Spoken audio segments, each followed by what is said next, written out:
Hey, I'm Zeb. And I'm Maddie. And welcome to the We Don't Know Yet podcast. Whilst both Maddie and I are healthcare practitioners, we understand that there's no one-size-fits-all approach to healthcare. Should you require any medical attention, please seek out your local healthcare practitioner. Welcome back. Welcome back. How's your weekend? Good. How was your weekend? Good. Big, but good. Very social. Yeah. It's that Off in time of year. Mudgee. Off in Mudgee. Shout out to Mudgee. Exploring the not Central the Berg, West. not the Shire. Not the Berg. Not the Shire. It was actually really nice. I'd never been there, and I had the best banana bread of my entire life. Oh, stop. I'm it a was sucker for banana bread. phenomenal. It had pistachio butter, Zeb. You would have died. It was so good. Pistachio butter. Pistachio butter. How was your weekend? What'd you get up to? We just had a really cruisy one, to be honest, this weekend. It was just one of those weekends where we didn't feel like doing much. I woke up at 10 o'clock yesterday. Oh, that is and a for dream. me, I know, I don't usually wake up that late, but I just must have needed it. You must have needed it. Well, you work on a Saturday. A Saturday. Yeah, It's a big weekend. It is a little bit of a big weekend, I suppose. But Yes. I suppose. Suppose. Started early. How many counts will he do today? I know. I've been really good recently. I don't know if we've even posted the reel yet, but I was so impressed that I was like 20 minutes into one of our podcasts and it was like the first time I'd said it. You've done well. And it's often the case when you're more hyper aware of it, you accidentally say it anyway. So you've done well. I feel like I've watched a few episodes and you're starting to say it now. Yeah, suppose and absolutely. I'm so off it. I need to expand my vocabulary. Yeah. Not good. Not it's good. It's been fun though. It's good. Seriously. I like it. I'm excited for today's potty episode. Yeah. It'll be good. And we had another meltdown last week when trying to film this. So we're a two-man team. We're a two-man team. We're learning. Honest mistakes. I forgot to click record on the actual audio for last week. So we did the whole thing. It went for like 50 minutes. Oh, and we're so proud of ourselves too. Like, oh yeah, that was really good actually. And then we it didn't record. Yeah, the videos were there, but nothing, no audio. We're 1 for 1 now. Yeah. 100%. And actually, to be fair, I was laughing at you not hitting record, but then I looked back on my video and I had chopped your head off. Yeah, it was like cropped out for half the shot. We're learning, guys. It's okay. I think we're doing pretty well. Cut us some slack. I agree. I think we're doing really well. So we just need one day we'll have a full camera crew. I know. It'd be very lovely. Like the Diary of a CEO. I just want that. Stop. Or a studio at least. Yeah. Well, this bird might as well be our freaking bird, our crew member, our mascot. Because makes feature in like every single podcast that we do at the minute. Well, I don't even know if the listeners can hear it. I think there's maybe like 1 or 2 times where I've listened back to the potty after I posted it and I've just heard that bird in the background. I'm like, I know exactly where it's sitting. Motherfucker. Yeah. Explicit warning. Yeah, whoops. We'd like to take a break from today's episode to give a quick shout out to our sponsors, Drip Digital. They manage all of our audio and video editing as well as our social media marketing. Without them, the We Don't Know Yet podcast wouldn't be possible. So thank you again. Intrusive thoughts here. Oh, anyway. We've got a good one today though. I'm very excited. It'll be good. I think something we've spoken about the last few weeks and made mention to here and there. But something I don't think a lot of people really think about too much when they actually think about their health. Well, as you said when we first did take 1 of this podcast, you made a good point in that like people throw around the word so much, but no one really takes into account like the weight of it. I suppose like it's kind of lost all meaning. Everyone's like, I'm so stressed. Like, and I think that as well, like we were saying last week, it's a big thing that's thrown around for like psychological. Yes. Like, I'm feeling just like mentally fatigued. Feeling stressed. Yeah, but no one actually realizes how much of a part it plays in your physical well-being as well, like your actual, bodily function. Absolutely. So for those that are listening, the topic of today's podcast is stress. Just in case you didn't realize. Yeah, just in case you didn't pick up what we're putting down. Yeah. But I'm excited. So we're not going to just go through the psychological side of stress, but as you said, the physiological side as well. Yeah, and it doesn't need to be something that's really deconstructed. I don't think anyone's got the capacity sometimes to sit and listen to me lecture as much as I might want to lecture, This goes back to what we were saying the other week when a patient comes in the room and asks me a question. I sometimes am like, all right, I'm going to go on a tangent. But I think really important to just make people aware of the fact that it's not just a mental thing. It's full body. I mean, it's hard when you're so passionate about something as well. You're like, what extreme or what level of depth do I go into here? Where do I stop? Yeah. Am I like, am I going Huberman or am I like dialing it back? I don't know. Just leave me a little bit of feedback, guys. Yeah, In the Q&A, just, if it's too much content stuff, you just let us know. We're happy to pick up the banter a little bit more. Zev was so excited. He's like, I'm going to pull out my old uni notes for this. And I was like, okay, that's cool. I did. You did very well. I feel like it's one of those things where, because it is a really complex process. So you don't just want to let it run. You want to make sure that what you're talking about is factually right. But at the same time, I think there's a limit where it's like, right, this might send people to snoozeville a little bit. Yes. So today will be factual, but on the surface level type of stuff. Nothing that will make you think too much. Exactly. Yeah. So I guess, do you want to kick us off with like what the definition of stress is? Yeah. So stress in general tends to be and it more commonly I think gets talked about in a sense of psychological capacity, like when you kind of reach that point where you're putting a bit of strain on the brain, and that comes in a lot of different shapes and sizes, but also from like a bodily response, you can have stress as well. So it's when I don't know how to put it other than like a stimulus or something like external to the body, drives up that stress response inside the body. Yeah. And that pretty much like covers a really broad range of things, because like we said last week when we were talking about this, it's not just the mental stress of things in your day-to-day life. It can be exercise and other things as well. So yeah, that kind of covers off, I think, just a really nice broad general conversational point of stress. Absolutely. But walk us through what, because I think people always talk about good stress versus bad stress.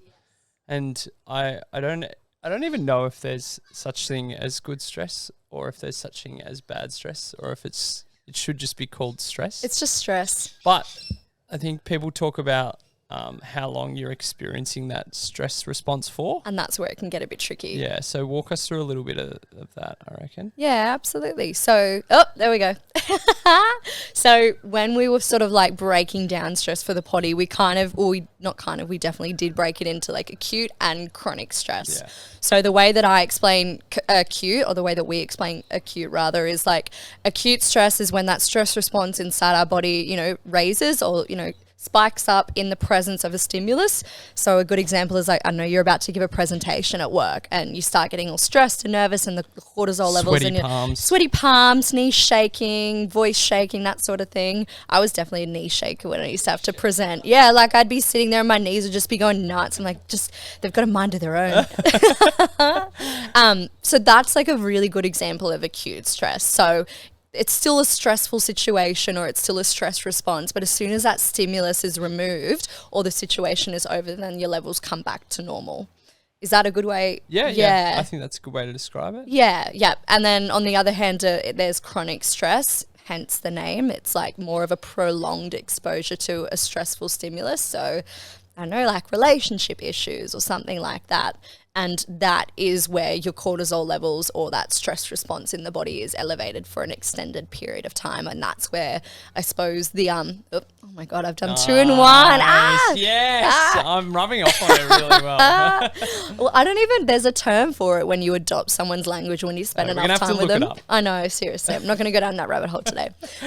Yes. So as I was saying, when that chronic stress or those stress levels are prolonged or raised for an extended period of time, that's where I guess the health complications can sort of come into play. Yeah, and it predisposes you to a number of different things. But yeah, I think it's just, and again, before we even really start to dive into what that looks like, I think, because some people don't really understand even what cortisol is, but cortisol being like a hormone in the body that's produced when your brain tells your body that something's stressful, and that can be something that's like perceived. So it can be something that you interpret as a stressful event, or it can be something that's stressful for the masses. So, standing in the gaze of a lion and feeling like you're about to get eaten. Yeah, so it really comes back to like that, natural sort of evolutionary fight or flight response, right? Absolutely.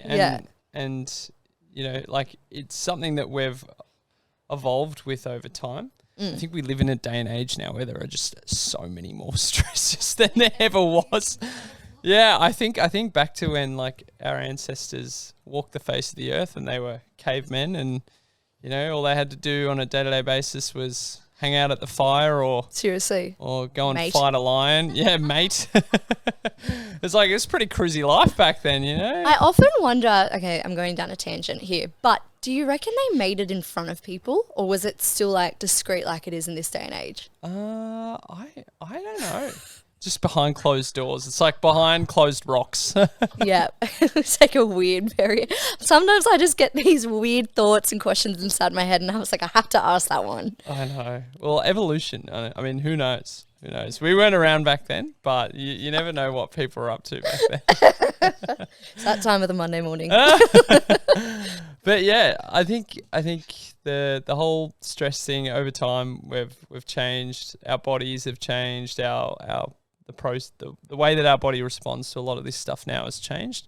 I think overall we all tend to be a lot more stressed than we ever would have used to have been. And people associate, as we said earlier, stress with a negative connotation, but it literally kept us alive way back when. Absolutely. And that's where we talk about the fact that good stress, bad stress. Like, I think there's still an element of stress which is really important for us to actually survive. Yes. Oh, definitely. So, and even then thrive, I think the good example I'm thinking of is like when athletes get put into like an extremely, stressful scenario, that they're in a, playing in a grand final or something along those lines. Yep. I mean, adrenaline's pumping. Yeah, they're training for that, but at the same time, their body kind of hits that go mode. Yeah. And, they have to either perform, or sometimes they're overstimulated and they don't have a good game or something along those lines. So, yeah, it can definitely go both ways. Yeah, yeah. Aside from like, I guess, the acute and the chronic stress, if we were to break it down into those two compartments, what in particular would be like an influence on stress? Like, what are the sort of different types of stresses, I suppose? Yeah, well, I think this goes back to what we were kind of like, or what we've kind of been discussing a little bit over the last few weeks. Yeah, like having a look at that person's environmental factors, having a look at their own personal experiences with particular things. Yep. Their social settings, like what's their support networks like? Because a lot of those things can really cause some really stressful scenarios for people. Yep. So, you covered a few before, but like the environment being something where, like work might be really stressful. You've got deadlines. You're working on a day-to-day basis to try and like keep up with the workload that you're being given. Yep. I think there's probably a lot more external stuff that really influences our stress levels. Definitely. And then the internal stuff being like the body changes once you live through a little bit of that experience. So, our brain doesn't just stay the same and go, no, that's not a stressful scenario. Like if you're exposed to something enough, your brain starts to change a little bit and go, right, this is actually extremely stressful. So you might be in a scenario where there's no stress stimulus or not a non-stressful event, but your brain's still interpreting stress and like is starting to change the wiring in the brain a little bit to go, right, I'm stressed. Is that because it would be similar, or your brain thinks it's a similar situation to perhaps something that's happened in the past? Yeah, and that's what I was trying to make reference to before in terms of it's not actually, there's nothing external going on. There's no external stressor. It's like an internal perception of the scenario. Recognizes it as danger. Yeah. So I think there's a couple other things that we popped down that we were going to kind of like list off, but even just like physical stress. Yes, over-exercising is a huge one. It's a big one, and it's something that I see a lot anyway. Yeah. The typical person who comes into me, they've just started their marathon training. What do you mean I've gone from 0 to 4 runs a week? Yeah, and their body's just like, hang on a second. Help me. Yeah. Why are you doing this? Who asked you to sign up for a marathon? And then the body goes, Zeb did. It's It's you. Yeah. But yeah, and you know, they come in and their body's trying to process what's going on. But you know, the body has the same kind of response to that physical stress because it's trying to repair itself. It's the brain's kind of going, my God, I'm absolutely wiped. Even like a lack of sleep would be a big contributor there too. Huge one. And there's so many different like physical contributions, you know, like how much fuel you've got, how much, you know, there's all these different things that can contribute to your body feeling like it's overwhelmed or it's working in a little bit. I feel like we'd be here for a while if we listed them all.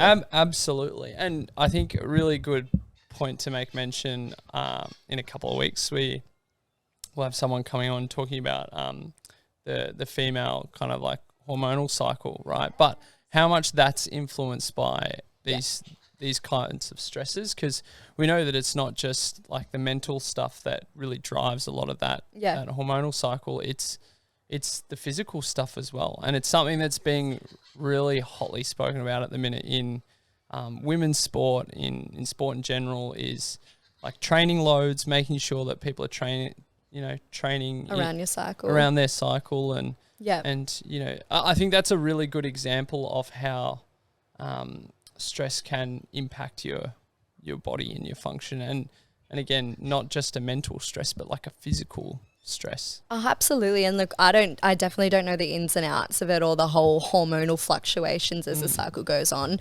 Something I'm interested in and I'm doing a bit more CPD in, but at the moment I don't really have much of a thorough knowledge. Likewise. Yeah, but even just as a woman from personal experience, like the week before your menstrual cycle, whenever I was training for something that's say like a marathon or a half marathon or just like doing any sort of exercise, without really kind of putting two and two together, I was like, wow, I feel so weak and I just feel like shit. And then you'd get your period a week later and you'd be like, oh, that's why. Makes sense. Yeah, it's so interesting. Yeah, and I think there's a little bit of a general rule around some of that stuff, and I mean, again, I'm not super experienced in the department, obviously not having one of those cycles of my own, so I don't feel like I really get the right too much to talk about it, but you know, like even the week before period, trying to scale down a little bit of your training or change the type of movement that you're doing. And I think it'd be really interesting, which is why we're talking to someone who is a little bit more experienced in a little bit of time.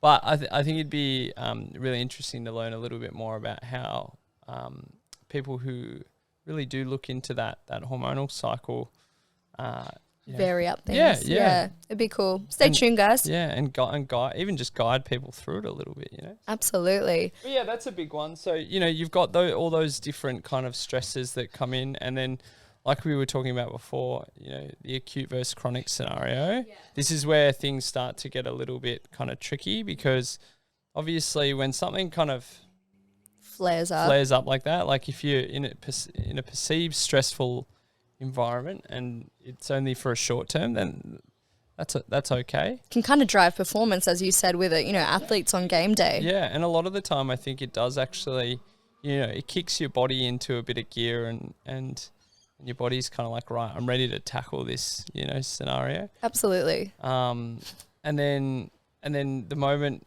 you kind of let it linger around for a while, that's and where it gets tricky. That's when you start to get some of these real like health implications starting to come on board.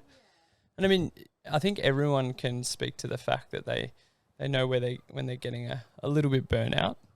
Listen to episode 2 if you don't know what burnout is. Yeah, refer back to ep 2, guys. But you know, like people can empathize with that experience, and that is probably that late stage, like you've been just in overdrive for too long. That's it. You know, you get fatigued. Well, if you're not dealing with it, your body finds a way to deal with it. Yeah, it's it does. often in unhelpful ways. Yeah, there's a big red button and it just goes alert, shut down. Yeah, seriously. So, I think, like making sure that you're able to really control or try and take control for yourself of that process as well is important, you know? Yeah, absolutely. A personal anecdote, but I always think of my nan who, like, obviously growing up in the 50s, 60s, women weren't really allowed to talk about their problems and that sort of stuff.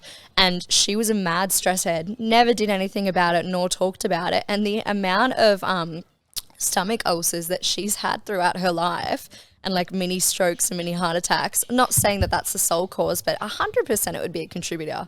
Yeah, well, it drives a lot of the body's like processes. So. Yeah.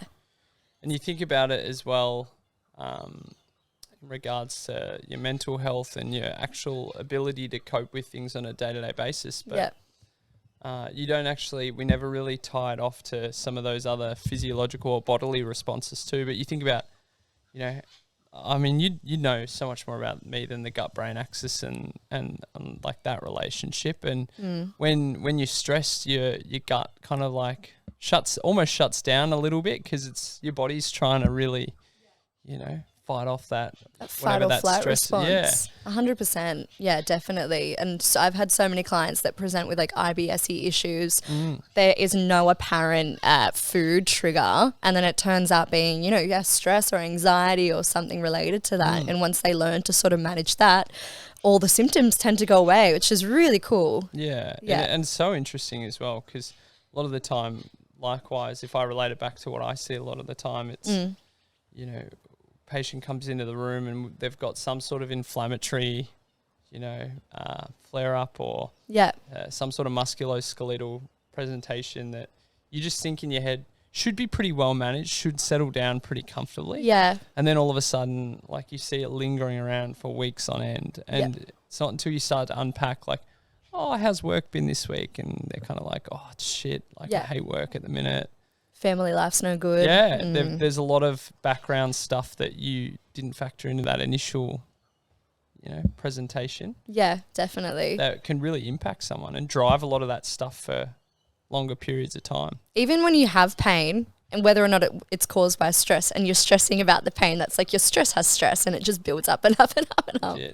Ask my partner Gabby. I'm like the biggest hypochondriac sometimes. Like, I will have something happen. Yeah, really? I'll have something happen and I'll be like, this is the end. It's all over. Like, what is it? Do I need to, And the weirdest thing is I'm in this industry and I can't pull myself off the ledge. It's so weird.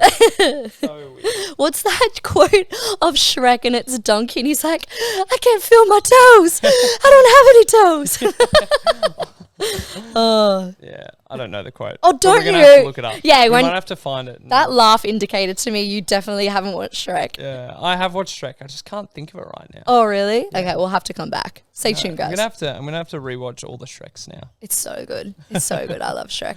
To kind of recap on what we've done, we've broken down stress into acute and chronic, and then also talked about sort of the main drivers of stress, whether that be internal or external. Yeah. Would that be right? Correct. Awesome. I guess now implications of stress. We don't really want to go into too much detail. Yeah. To be fair, we kind of have covered it anyway. I think we've covered it a bit though. Yeah. So mainly looking at what it can impact in terms of physical health, mental health, that sort of stuff. Yeah. How do you manage stress then? That's my next question. It's a great question.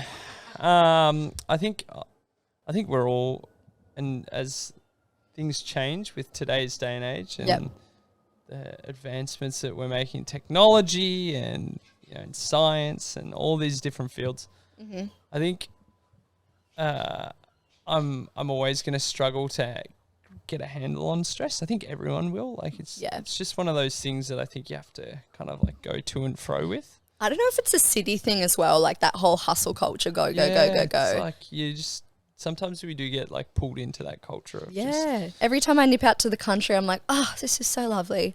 Or like down a coastal town, you're like, oh, this is the life. Yeah. Yeah, well, I don't know. Coping for me sometimes,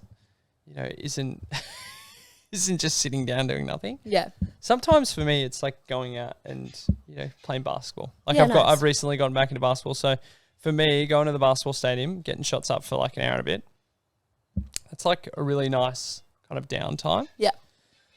But yeah, sometimes just making sure that I've got like a weekend penciled in that's like nothing. Absolutely nothing. Absolutely nothing. Like sounds like what you did this weekend. Yeah, like yesterday. Yeah. Slept in till 10, went to bed at 10 the night before. So like 12 hours of sleep, got up, had a really wholesome breakfast. Sounds so nice. Yeah, and it's the little things like that that sometimes just help dial back that reset, drive recharge. And, just help you reset a little. But I don't know. How do you usually go about managing? Similar to you, I really struggle to have time off, or even if I'd have downtime, my mind's still like, oh, I can do the folding, I can do this, I can do that. Hashtag ADHD. But definitely moving my body, I find even if it's not like something hardcore, just doing something is really nice. Even stretching I've been enjoying of late, like lying down in the lounge room and just like stretching my legs. Chatting with people.